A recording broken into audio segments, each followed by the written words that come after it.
This conference will now be recorded.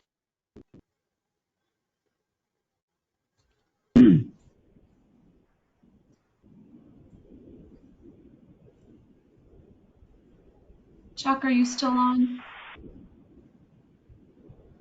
I am. I'm here. Okay.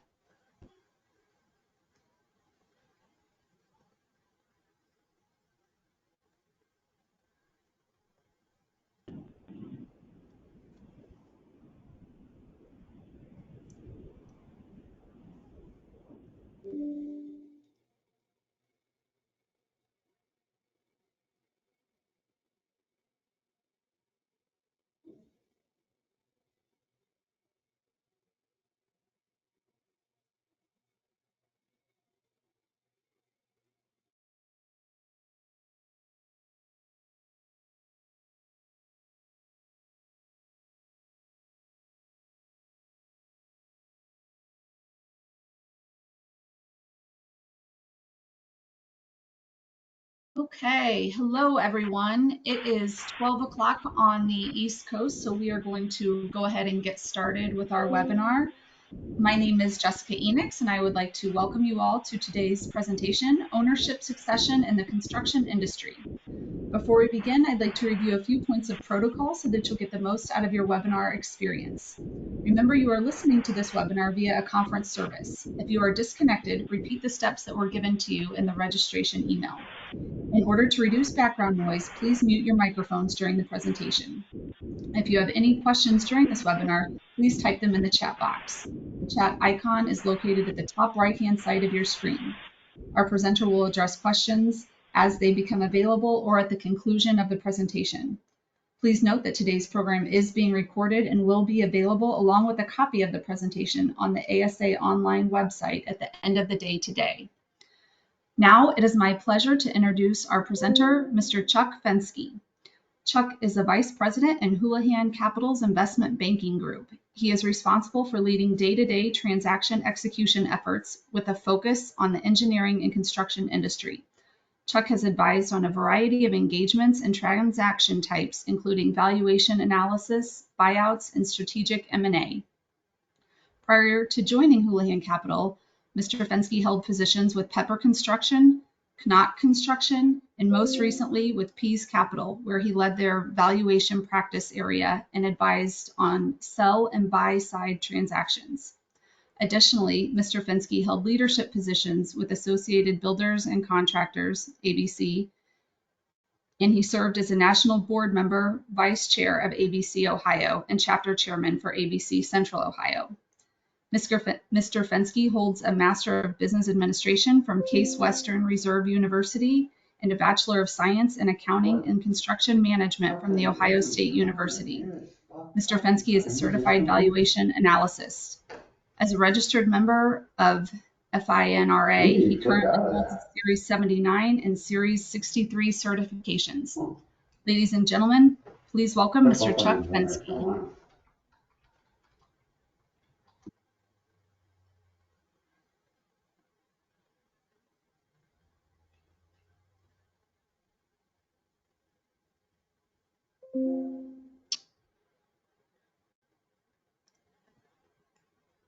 Chuck, you're muted. Hey, thanks.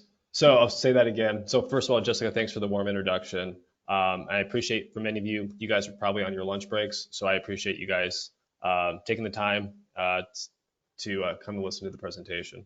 So we'll hop right into it. First of all, kind of an introduction of who Houlihan Capital is.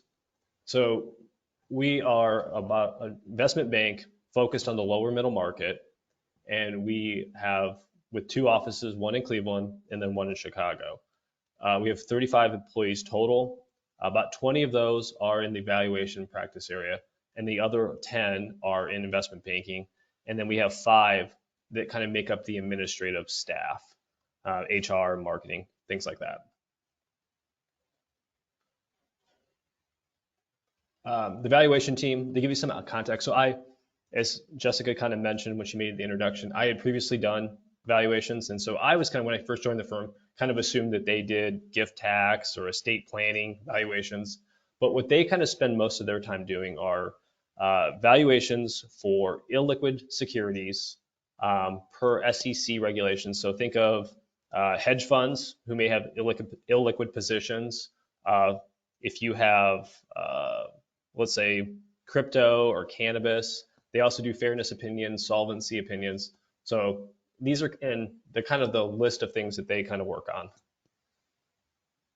And then there's the investment banking side where I spend most of my time, where about 90% of our time we're spending on sell side advisory for founder led or family led businesses who are looking to sell. And then the other kind of 10%, we're doing things which we call corporate financial services. So that might be helping people build a financial model and build a deck so that they can go out and raise capital. Sometimes we'll have scenarios where a management team wants to buy out the owner, but they don't know what the business is worth, and they're not quite sure how to get from point A to point B.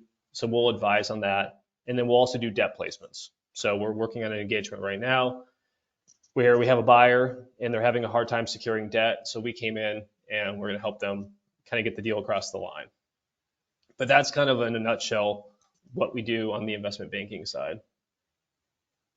And here's my background. Jessica kind of walked through it and kind of give you an overview. So I kind of had an untraditional kind of path to investment banking. Typically, you have people kind of start their careers in investment banking, and the way they gain experience into an industry is by doing more deals in that specific industry. I kind of did it the opposite way. I was a contractor. My father owned a general contracting business in North Canton, Ohio. I'm located here in Cleveland. And then I transitioned into investment banking. So Max, who's on my staff here in Cleveland, was helping me put together these slides. And I noticed that he wrote that I had over 20 years of construction experience. I'm like, that can't possibly be right. I'm not that old. And I kind of quickly did the math. I'm like, oh crap, that is accurate, unfortunately. So I kind of consider myself a contractor first and then an investment banker second. So I really enjoy working with contractors. It feels like home. And I consider myself still one of them. So the first thing we'll kind of talk about is succession planning. We'll kind of start there because it's kind of foundational to everything else. So whether you are thinking of selling your business to your management team, transitioning it to your kids, doing an outright sale, any of those scenarios, succession planning is probably the foundation. You have to get it right. I would say at least 4 or 5 times a year, I will have a prospective client or a business owner come to me and saying, hey, I have a staff, they're not ready to take over. So my only real option is to sell to an external. And the reality is that's probably not true because no external buyer is going to want to kind of buy your business and pay a premium to kind of help solve your succession planning problem. I'll give you another good story where we had a prospective client who was a luxury home builder, and we fly out there, we see the prospective client, and we're talking with him. He's doing $8 million roughly of EBITDA, so it's a real business. They have a beautiful office, they have a great reputation in the community, and we asked the question, hey, they've previously run a process, they had gotten 7 offers, but the deal didn't close. What happened? And he discloses that, when they were having meetings and talking, and they had asked, when you leave, who's going to run this place? And his response was, well, that's your problem to figure out. I'm leaving. And because of that, the deal didn't close. His business was essentially, and we declined the engagement because the business wasn't sellable. There was nobody to transition it to. And so that just speaks to the fact that the company was profitable, it had a great reputation, it did quality work, but there was nobody to transition it to, and therefore it wasn't sellable. So I won't read through this list, but I'll kind of run through quickly the benefits of succession planning. I think, the retaining talent, communicating with your people what your plan is, having a plan. employees like certainty and they like to know what's going on, so they can continue to get that paycheck every 2 weeks. It also provides performance clarity, what you expect of them, what their role is, and what it's going to be on a go forward basis. So those are, and I think the other one, it's a kind of obvious, is that it minimizes disruption. So some of the tips is starting it early. It typically takes about a year or two to do succession planning. So the earlier you start it, the better. Um, and then the other one that's maybe perhaps a little less obvious, if you're a contractor and you have key employees, specifically with technical backgrounds like estimators, project managers, general superintendents, you're going to want to prioritize those in your succession planning. And if those people are also kind of thinking of leaving as well or retiring, you're going to want to hire somebody in and have them work alongside them. So you're kind of building continuity and the redundancy in the plan. So, but I can't stress it enough that it's how important succession planning is, and it really is foundational to everything else. So here are some of the exit strategies, and I kind of touched on them briefly in the last slide, but keeping it in the family. I think most business owners who have kids working in their business, they would love to do that. I think from a legacy standpoint, it's great. It keeps the money kind of in the family. It ensures that their adult children have a job. So there's a lot of benefits, but I think the downside of it is a lot of times is that the kids are either, or the family members aren't ready or not capable, or the one that I've seen oftentimes, they're just not interested. They like working in the business. They make a contribution. They're hard workers, but they just don't want the headaches of being the owner. They just don't want any part of it. So they're more than happy for the patriarch or matriarch to sell the business. Sale or merger, this is where I spend most of my time. The benefit of it is you have a liquidity event, which is great. You took an asset that's not particularly liquid and you converted it to cash. So that's fantastic. You were 100% at risk and now you're at zero risk. The downside is it's really hard. It takes a lot of time. I think if you were to ask any of our clients after they've had a closing, what were they the most surprised by was just how difficult and the amount of time it took for them and the amount of engagement for them to do it. Management employee buyout, I think that's almost similar to transitioning into families. I think a lot of our clients would say that was something they had considered. I think they just kind of want to take care of the people who have taken care of them and allowed them to make a lot of money. But the downside to that is oftentimes the employees or management don't have the money, not surprisingly, or they don't have access to capital and they're not quite sure how to get it. So that's kind of the inherent challenge. ESOPs for contractors can be a good option if there's not a good external market. What it typically requires is a lot of payroll, an existing management team. So those are kind of the important prerequisites, and it's also really good for employee morale and retention. The downside is that they're kind of they require a lot of ongoing expenses like valuations, trustees, and things like legal expenses, but they are tax advantageous. So, and then the last one, which is probably the worst option, is in some instances, but it's the only option, is simply liquidating the business. You close the doors, you sell off all this stuff. The one thing that I would caution if people are thinking of doing that, we've had prospective clients come to us and we say like, hey, that might be your best option. They are oftentimes dramatically overvaluing their assets, and they're looking at them based on the replacement value rather than the actual fair market value. So when they're doing that analysis, we kind of always encourage them saying, hey, you might want to get appraisals and actually get a good idea of what this stuff's going to go for in an orderly liquidation.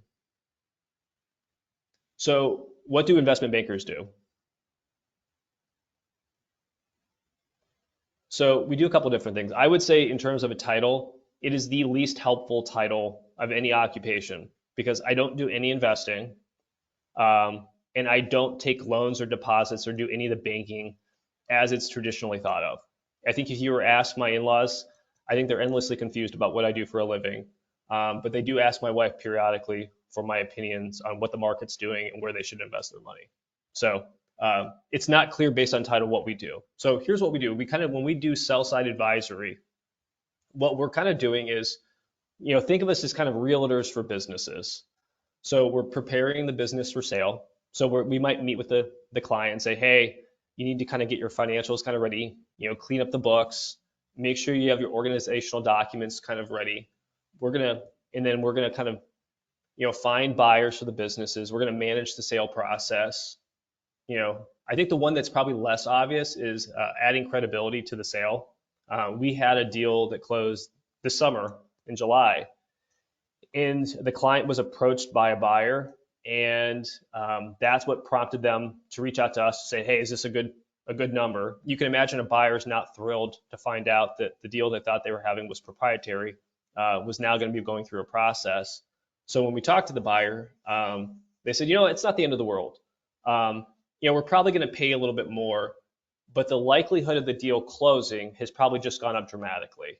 And so that's positive. So when we talk about adding credibility, that's what it is. That if you're spending money to have an investment banker, you're probably also serious about selling.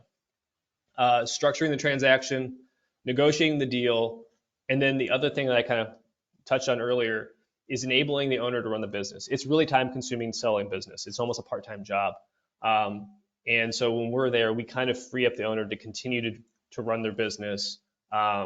And we're checking in with them periodically. I think this might be one of my favorite slides in the whole presentation. And so there's a website that's called Axial, which is used by M&A professionals. And they had done a survey of basically business owners who had recently done a transaction. They had sold their business. And they had asked them before, what was the most valuable thing, the thing that they anticipated would be that an investment banker would do, and how they would add value. The number one prior to the sale was find buyers. And then they asked them afterwards, and what they said was manage the M&A process and negotiate the transaction. So if you were to ask me, those are probably the two most things that we do that is the most valuable, but it's probably not as obvious until you've gone through the process. And I think our clients, when we kind of talk to them afterwards, I think they would generally probably agree with this. The finding the buyers is a lot of times the best buyer ideas come from our clients because people have approached them and they give us 4 or 5 names. What they need help with is negotiating and structuring the deal and kind of running the price up on the buyers. So the other one is, so we kind of talked about what investment bankers do. Like I mentioned, we're kind of realtors for businesses. But how does that different than a business broker? Because I think a lot of times people use the terms interchangeably as if though they're synonyms. And there is a difference.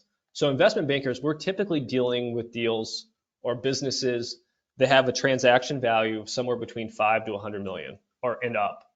And we're running a full process. We have fees that are somewhere between 1 to 5%.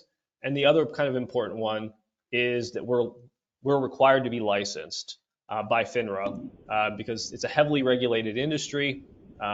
So whereas business brokers are typically dealing with businesses that are under $1 million, and they're not necessarily running a full process. A lot of times they're putting the company on a website. Their fees are a little bit higher, and they're not licensed. Business brokers are, for those companies in that price point, they are incredibly valuable and really, really a great resource in helping business owners have a liquidity event that they probably otherwise wouldn't have without them. So they're both valuable, but they just kind of serve two different markets. So what is my company worth? I get this question quite a bit. That's usually the first question when we meet with a prospective client that they want to know. And so the way that I kind of typically answer the question is it's kind of its value is a function of risk versus reward. So the less risky your business is, the more valuable it's going to be perceived, or it's going to be. So there's these kind of qualitative aspects that help determine the value. So the first one is the type of work that you do. So if you are a lump sum, hard bidding HVAC contractor, commercial, that is more risky than, say, service contracts. The other one is developing your people. We talked about succession planning. If you're a buyer, it is immensely, immensely valuable that you have a next level of management team and leaders who are ready to step in and kind of lead the company forward. Size of the organization is also another determining factor, because as the company gets larger, it becomes more diverse, and diversity then usually helps mitigate risk. Systems and processes. A lot of times what we'll see when we kind of work with companies, and I would say there's a correlation. Companies that can close out their books quickly each month and can produce monthly financial statements and use them as a management tool undoubtedly go for a premium, and the sale process usually goes quicker. And I think that's usually a function that they're just generally better run companies because they can anticipate problems before they arise, and if a problem does occur, they can quickly address it. And then the last one is, do you have a niche? Do you have one that's highly technical, that there's high barriers to entry, and they're ideally where there's ready-made buyers and there's capital pouring in. So if you kind of, think of all those, there's a range, kind of a, you're going to be on either end or somewhere in the middle. So I talked about the qualitative factors. So those qualitative factors kind of help inform what the multiple of EBITDA is. Are you going to get a 7 or are you going to get a 5? And what end of the spectrum are you going to be in? EBITDA, for those who haven't heard that term before, it's earnings before interest, taxes, depreciation, and amortization. So the mechanics of that are you're taking your net income and you're adding back the interest, taxes, depreciation, and amortization. And then we take that number and then we multiply it times some industry multiple. And that's kind of how we get a gauge or what we think your business is worth. The next question we always ask, we'll ask, what is your EBITDA? But the follow-up question to that is, do you have adjustments? And so what we're trying to ascertain, because a business is worth the cash flows that it reliably generates, looking back and then looking forward. So the more reliable those cash flows are and more consistent, the better. So what we're trying to figure out is there any kind of one-time events or odd things that are distorting those cash flows? So we call it, like, there's 3 categories.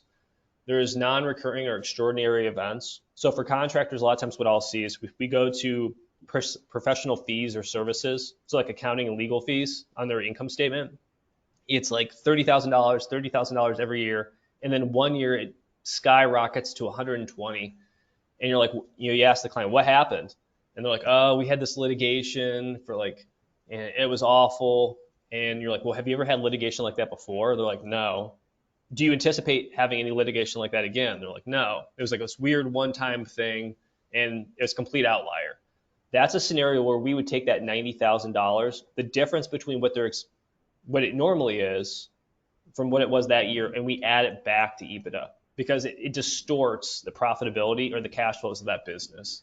Another one that we'll see a lot of times with contractors, that it makes the company look more profitable than has more cash flow than it really does, is sale of equipment. So because obviously you can't sell all of your equipment every single year. That's not a sustainable formula. And then the other one is owner's compensation. I see it both ways. Sometimes owners will pay themselves. Their salaries are not a function of the market, but rather it's what they want to pay themselves. And so they do. And that's not a wrong answer. But what we do is we come in because it makes the business less profitable than it would be if there was some type of third-party independent running it. So we move the salary back to market. And then similarly, I will see situations in which owners are grossly underpaying themselves, and it makes the business look more profitable than it probably actually is. The other one is compensation for inactive family members. A lot of times we'll see, juniors away at college, but he's collecting a $50,000 salary. And we ask, is he actually working in the business? They're like, no. He's at college. So we would make an adjustment and we would add that back in because it distorts. The other one is non-operating assets. So these are things like, I almost think of them as like the perks of business ownership. So I am here in Cleveland, so a lot of times I'll see clients who have club seats to the Cleveland Browns, and they have 5 seats for them and their entire family. That's probably not necessary for the business. Or I kind of always jokingly call it the company boat. It's clearly a personal item, but they run it through the business for tax purposes. Those are things that we would take out and remove. Valuation approaches, there are three ways. So it's not, we don't just use one, but we look at all three as kind of data points, and they inform what the value of the business is. So the first one is the market approach. I think this is what clients are the most familiar with, and it feels the most comfortable. So if you've ever sold a house, this is going to look and feel a lot like market comps, that your realtor would give you. So and we kind of talked about this earlier, we're using multiples of EBITDA. So this is the ideal approach. What's difficult about it, so sometimes we'll get a business and there's just not good data on private company transactions. So we'll look, and there hasn't been a sale in 3 years, and it was in Shreveport, Louisiana, and our client is in Akron, Ohio. Is a company that sold 3 years ago in Louisiana a good data point? Probably not. So that's kind of the downside to the market approach. So then we kind of move to the income approach, where we kind of look at it. You can do it one of two ways. You can use the capitalization of earnings, which is companies that are kind of older, more established. You're using historical earnings to arrive at what the valuation is. Or you can use the discounted cash flow method, which is taking cash flows today and projecting some growth rate and discount rate of what you think those are going to be worth, and then extrapolating out what the business is worth. I would say that if you've ever had a valuation done for gift tax or estate planning or a divorce, this is the approach that was likely used. And then the last one is the asset approach. This is just simply assets minus liabilities on your balance sheet. It's your book value, but with one caveat: we're making adjustments to your equipment. So we're going to get appraisals. We're going to adjust the fair market value on those assets and on your real estate. And then based upon that gives us a pretty good sense of what the liquidation value is. I oftentimes think of this as being the backstop for valuation. So think of it this way: why would somebody sell their business less than what they could go and liquidate it for? And the answer is they probably wouldn't. So we will sometimes have clients who they're kind of right in that book value valuation range. And that's what we communicate to buyers. Why would we sell it to you when you can go back and break up all the pieces and parts and sell it off and have this nice arbitrage opportunity? So, but as I kind of mentioned before, it's not one or the other, that we kind of use all of them in kind of consideration of what valuation is going to be. Kind of walking through the M&A process. So these are kind of questions when we first sit down with somebody, we'll ask, like, why are you selling your business? I would say most of my clients are baby boomers who are looking to retire, or unfortunately they're having some type of health emergency or health issue, and that's kind of the reason for selling. We'll oftentimes ask what the culture of the company is, and what are you looking for in a buyer? I have some clients who are saying it is of the utmost importance that my people are taken care of, and they are treated really well, and culturally it's a good fit. I would say that that's the majority of my clients. I have some other ones who will tell me, I don't really care. Whatever anybody wants to do with this place is fine with me, as long as I squeeze out every single last nickel out of it. Both are not wrong, but it's important that we understand what the objective and goals are of that client. The next question that we kind of ask is, there somebody on the management team that could run this place? That goes back to the importance of succession planning. And then the other one is, are there growth opportunities? Buyers love growth opportunities, low-hanging fruit, we call it. And so what the story that we kind of always tell the buyers is, hey, our clients are kind of in the autumn or winter years of their career. It just doesn't make sense for them to do all these growth initiatives. They're there, they could do them. However, it's really more for the next owner and the buyer. That is an incredibly well-received story, and it usually is the one that they kind of latch onto. And then the other one we always ask about adjustments and add-backs to EBITDA.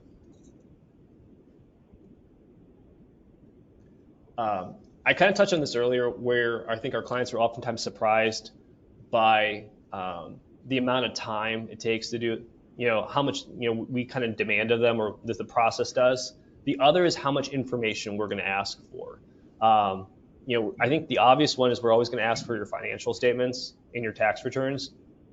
The one that it's probably a little less, we're going to want less obvious is company history. Tell us from start to finish, how did you, who started the business? Have there been other transactions? Are you the first owner? Are you the third owner? And give us everything in between. Customers and suppliers, do you have customer-supplier concentration issues? Do you own the real estate and the equipment? Do you lease? Because we're asking all these questions because these are the questions that we know buyers are going to ask. And so our objective is to anticipate about 90% of those questions. And then we're going to build this really pretty book that's typically around 40 to 60 pages.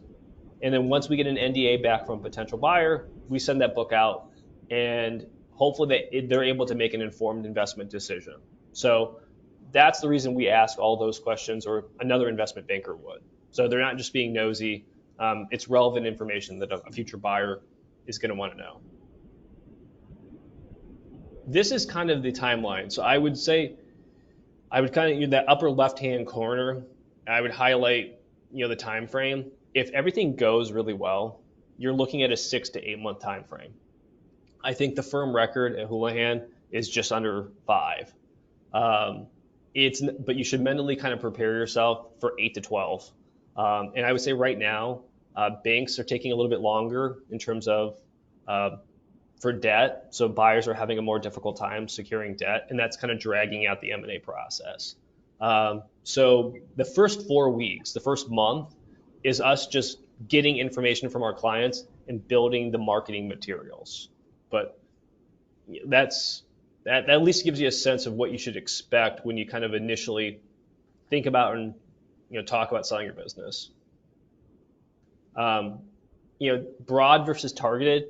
This is not all that dissimilar from a general contractor looking for bidders. The more bidders, the lower the price. In this sense, the more buyers that we contact, it's probably going to be helpful to the valuation and the money the client is going to receive. The downside, though, is the more people we tell, the less likely that the sale process is going to be confidential. Every Tom, Dick, and Harry on the street is going to know, and your employees will probably eventually find out. We have some clients who will say, I don't care. Like, I'm 78 years old. Everybody knows I was going to sell anyway. I'm fine with it. I don't care. I have others that they would prefer that we not tell anyone. But the problem, if it's too targeted, it's really difficult to sell the business, and trying to get the valuation that the client wants becomes increasingly challenging. So we don't want a buyer list that's too broad, but we also don't want one that's overly targeted. So it's kind of someplace in between. It's that Goldilocks situation. So the construction and M&A. So I think,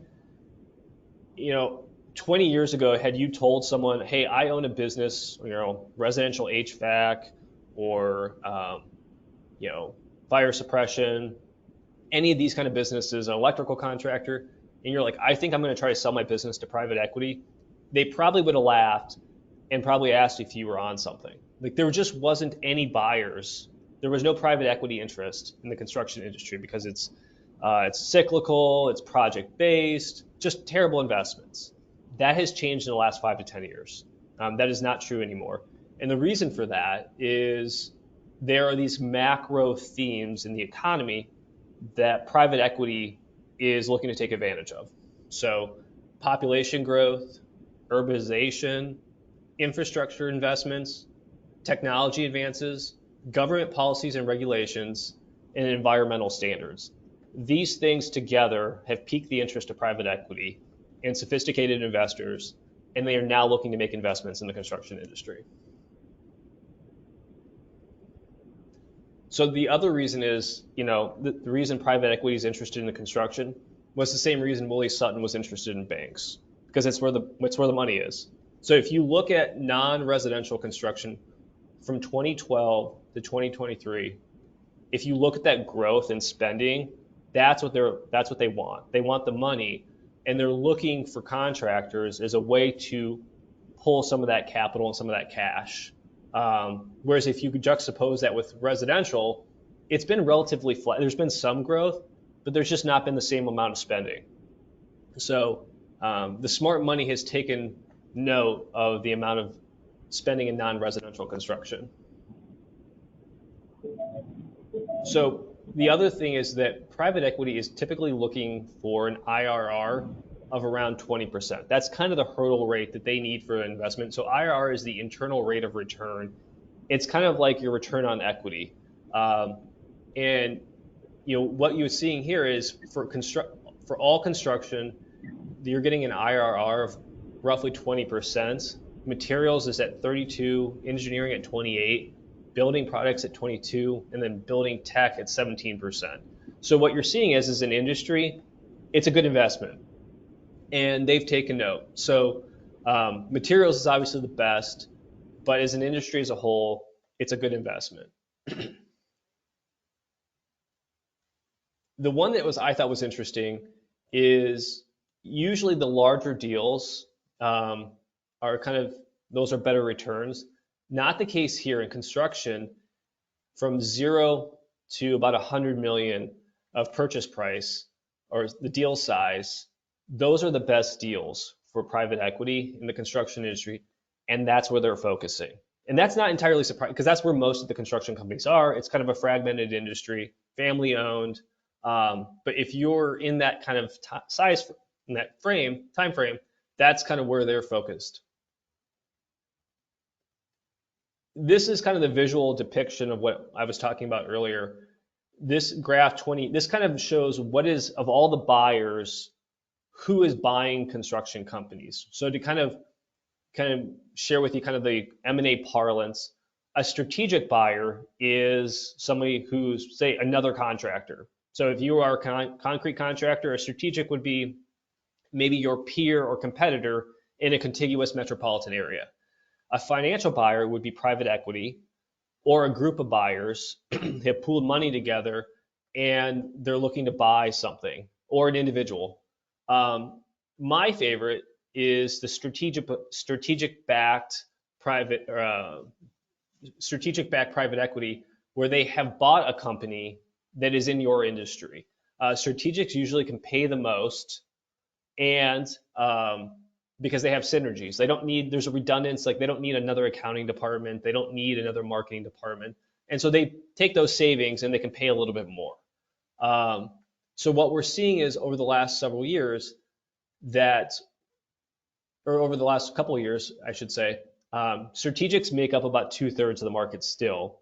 However, about 1/3 is now private equity or financial buyers. So that's a great addition from where we were.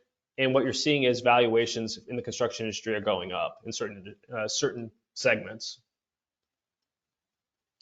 I would say of all the slides in this deck, this is probably my favorite, because what we're showing here graphically, I kind of talking about, yeah, there are buyers in certain, but who are they? And so you might have heard of the companies, but didn't realize they were backed by private equity. So for example, the first one in the upper left-hand corner, many of you may have heard of Blackstone.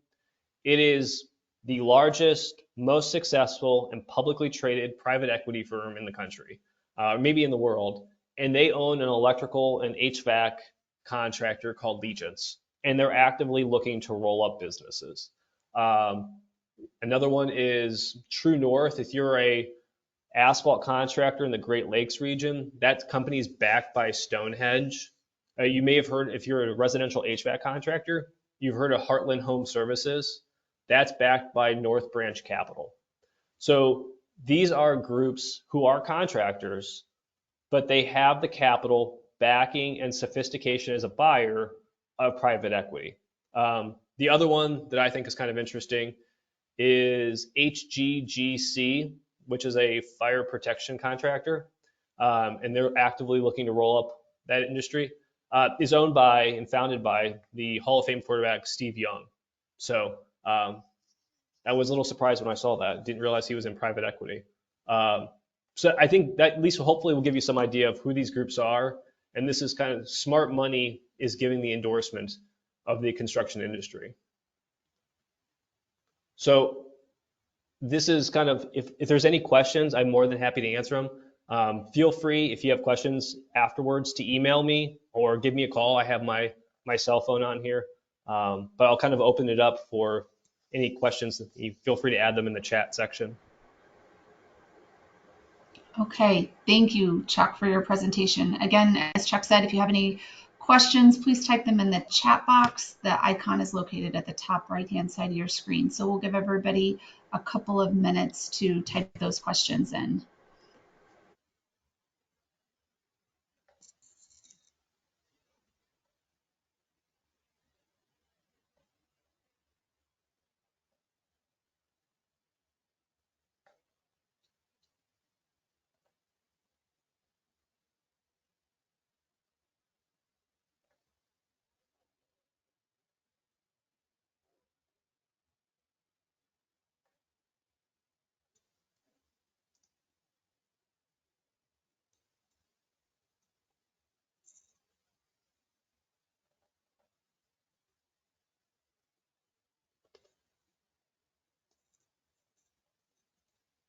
Okay, Chuck, we have a question. How many years of financials do you look at when underwriting a contractor's EBITDA?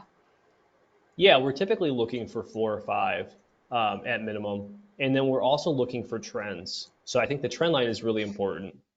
So if we have this really steady, it's, every year it's about $4 million every year, and that's what it's been like. But we might ask more probing questions. Is it in that 4 years, has it doubled? And if so, why? What are you doing operationally? Because that question most certainly is going to come up from a buyer. Like, why is it up? Is this just, is this just luck, or is it the economy, or have they done something different? So it's 4 or 5 years, and then asking good probing questions as for a reason, or conversely, if it's dropped, why has it dropped? Okay, thank you. Another question, do you structure sales to relatives? And I think this might be part of it, but can relatives be part of the sales price? Yeah, if I'm understanding the question, yeah. So if the question is, if you're looking to sell a business to family members, can you structure a deal towards them? Absolutely.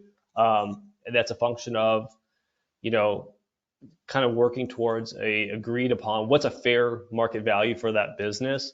And if all parties kind of agree and the business can support the payments to the owner, then yeah, you can most certainly do it. That most certainly could do it that way.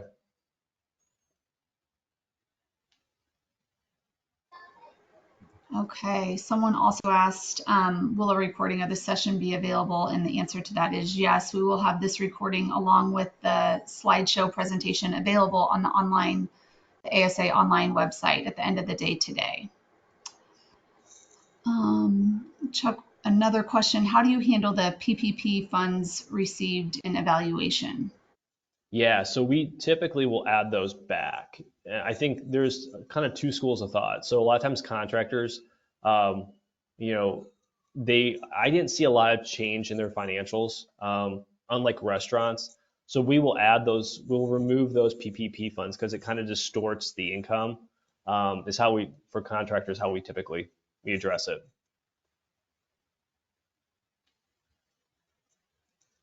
Okay, thank you. Another question, if the seller owns a captive for their insurance, does that pose challenges? It's a conversation with a potential buyer as to how they want to handle that moving forward. So I think I haven't worked on a deal where they've had that, but but as kind of the abstract, it's definitely a conversation and something that needs to be kind of worked through during the sales process.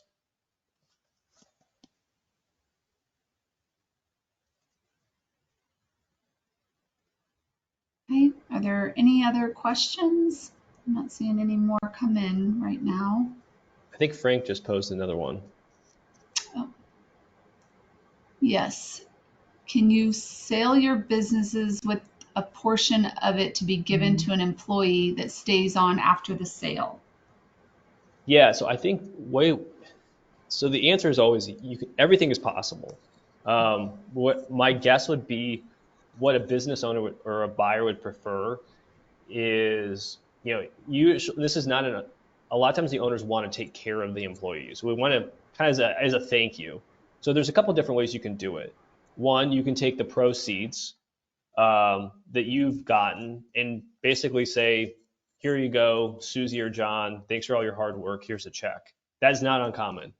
Um, I would say where a buyer may not be enthusiastic about having a partner who they don't know.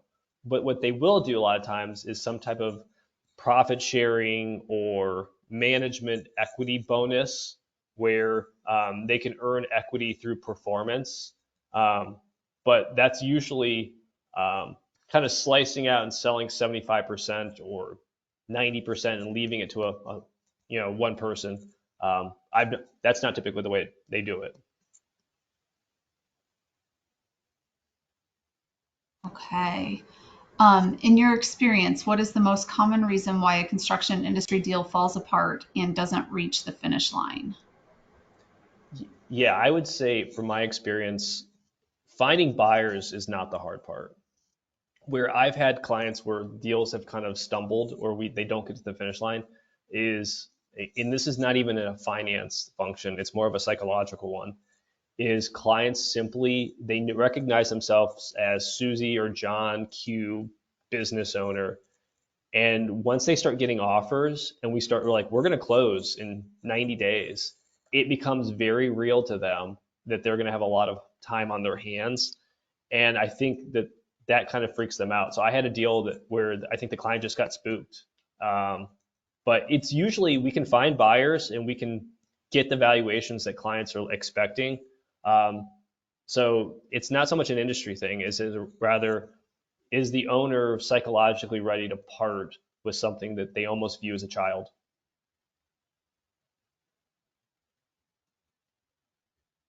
Okay. What stockholder contribution percentage is attractive or unattractive? Oh, geez. Yeah, I don't know that there's an exact attractive or unattractive figure specifically. Um, yeah, I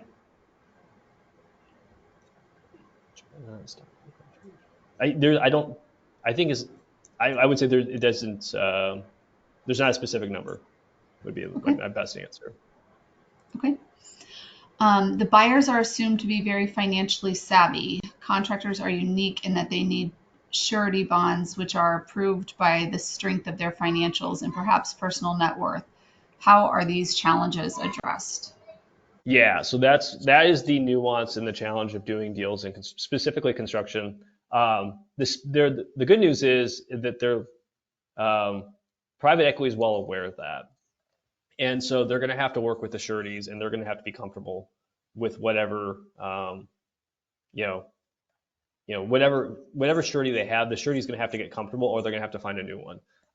But for example, one of the things that we've talked about is most of the time we have a situation where it's cash free, debt free, meaning that the owner gets to take the cash on the balance sheet, but they also have to pay out any outstanding debts prior to closing. Well, in construction, that creates a problem because if you have all the cash on the balance sheet and it's there to kind of service the bonding program, a new owner is going to have to kind of replenish the balance sheet.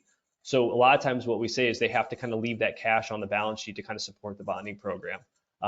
So that's one of those nuances that bonding kind of presents. But I would say that usually having conversations with those private equity firms, if you're an owner and you're thinking of selling, having those conversations with your surety earlier rather than them being surprised when you start getting offers is probably wise.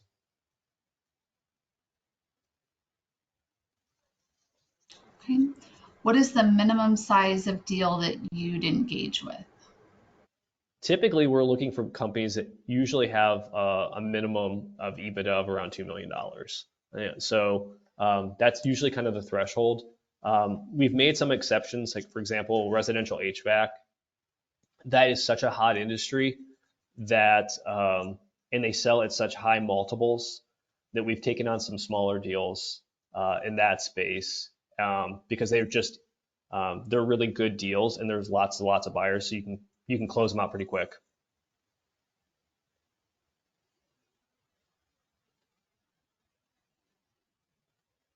All right, do you cover the Pacific Northwest region? I do. So I have clients all over the country. So I've closed deals in Boulder, Colorado. I've had clients in Florida. A lot of my clients are in Chicago because that's where we have another office. So I would say most of my clients are not in Ohio. So yes. Okay, a lot of good questions. If you have any more, go ahead and type them in. Um, Again, I will say this recording will be available. Chuck has added his contact information. If you have further questions after the presentation, feel free to reach out to him and we will have that information on our website as well. Most important question, I think, is will the Browns win the Super Bowl? Oof, man, I'm a lifelong Browns fan. I don't even, I hope so, man. I was just telling my sons because they're 7 and they're 8 and 10 and they watched the game this weekend and they're like, they're awful. I said, guys, this is what I was a season ticket holder when they went 0 and 16. I go, this feels like home right now. So I hope so, man. That would be great. Okay. Well, with that, I think we will go ahead and conclude. Thank you all for joining us today. Chuck, again, thank you very much for your presentation, and we look forward to seeing you all on our next ASA webinar. All right, thanks a lot. Thanks everyone. Thanks.